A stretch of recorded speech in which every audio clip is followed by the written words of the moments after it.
In the mid-2000s, the most coveted position in football was the number 10, also known as the creative attacking midfielder. Famous examples include Zidane, Kaka, Ozil, David Silva and Juan Mata. The role was to sit behind the centre forward, feed him with assists and chip in with a few goals. Acting as the conductor of a team's attack, the number 10 could be likened to the quarterback position in American football. Over time, however, the game evolves and the position has virtually disappeared from modern-day football. Once considered the most influential player on the field, are now nearly non-existent. What happened to the number 10 role, and how has this affected some of the modern greats who once played there? Let's explore. In the mid-2000s, the 4-2-3-1 formation exploded in popularity with Europe's elite. This shape involved the use of two wingers, a centre forward, and of course, the number 10. Real Madrid famously used this formation in their record-breaking 2011-2012 campaign with Mesut Ozil acting as the conductor. From this position, Ozil was able to see his fellow forwards in front and cut the opposition apart with delicate through balls. If no forward pass presented itself, Ozil would recycle the ball and receive it back shortly afterwards, giving the forwards another chance to lose their markers and find space. He was essential to their attack, providing an incredible 28 assists from 52 matches in all competitions. As more and more teams began switching to the 4-2-3-1, however, it created a problem for the number 10. They found themselves being marked by the two opposing defensive midfielders. This limited their time on the ball and reduced their effectiveness. In order to counter, teams began switching to the 4-3-3 shape. By dropping the number 10 into a deeper position alongside two other midfielders, the team was able to outnumber their opposition in this area of the pitch. As a result, their most talented player on the ball found himself once again in space and with time to pick out dangerous passes.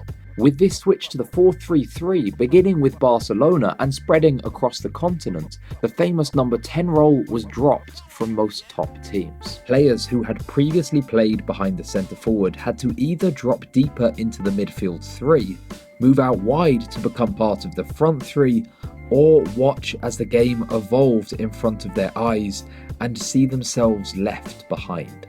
David Silva and Kevin De Bruyne of Man City are examples of players that have brilliantly adapted their games, while Mesut Ozil of Arsenal has been left behind. Both Silva and De Bruyne have opted to move into deeper roles, playing alongside a holding midfielder. Dropping deeper, the duo have had to become more defensively solid and up their work rate off the ball. Here we can see them both dropping deep late on in the game versus Chelsea and remaining switched on while Willian cuts inside and looks for a through ball. Now let's contrast this with Ozil. In this attack, Fernandinho is carrying the ball forwards for Man City versus Arsenal.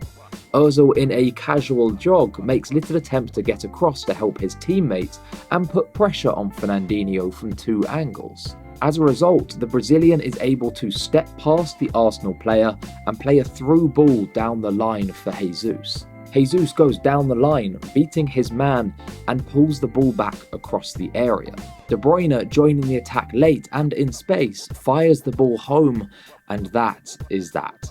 On the replays, we have a second view which highlights Ozil's lack of movement even more clearly. As Jesus is receiving the ball down the line, Ozil has barely moved past the halfway circle.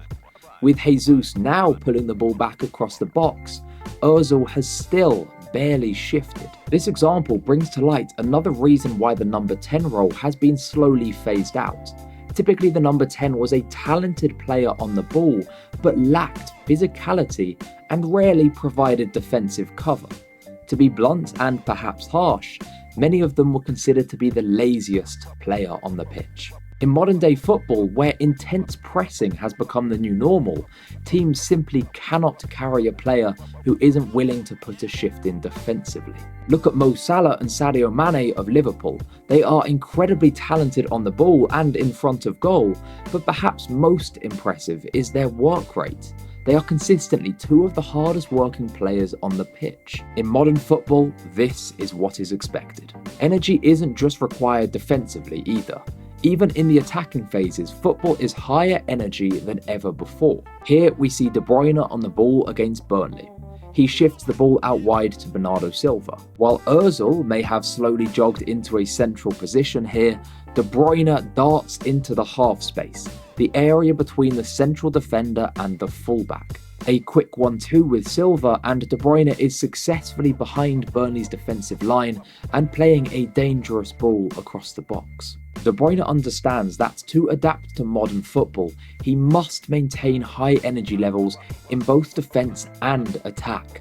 Lazy players simply will not be carried. For the talented number 10s in recent years, those who have been able to adapt their games are generally the players who can handle these physical demands, while those who have been left behind have struggled with this element. Before we discuss the introduction of forwards who drop deep and link the play, such as Roberto Firmino, I'd like to take a quick moment to welcome you to the channel. Here on the 12th Man, I discuss all things football.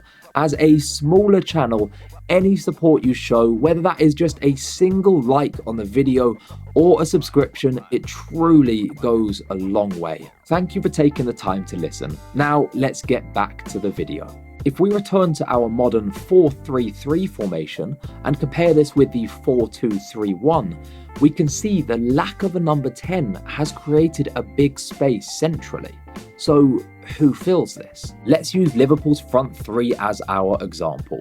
Mane lines up on the left, Firmino in the middle, and Salah on the right. In previous generations, the wingers would usually remain wide on the pitch, making runs in behind and delivering crosses. The centre forward would remain central and stand on the shoulder of the last defender. In this era, a left-footed player would generally play on the left wing, and a right-footed player would play on the right. In the modern era, however, this has changed.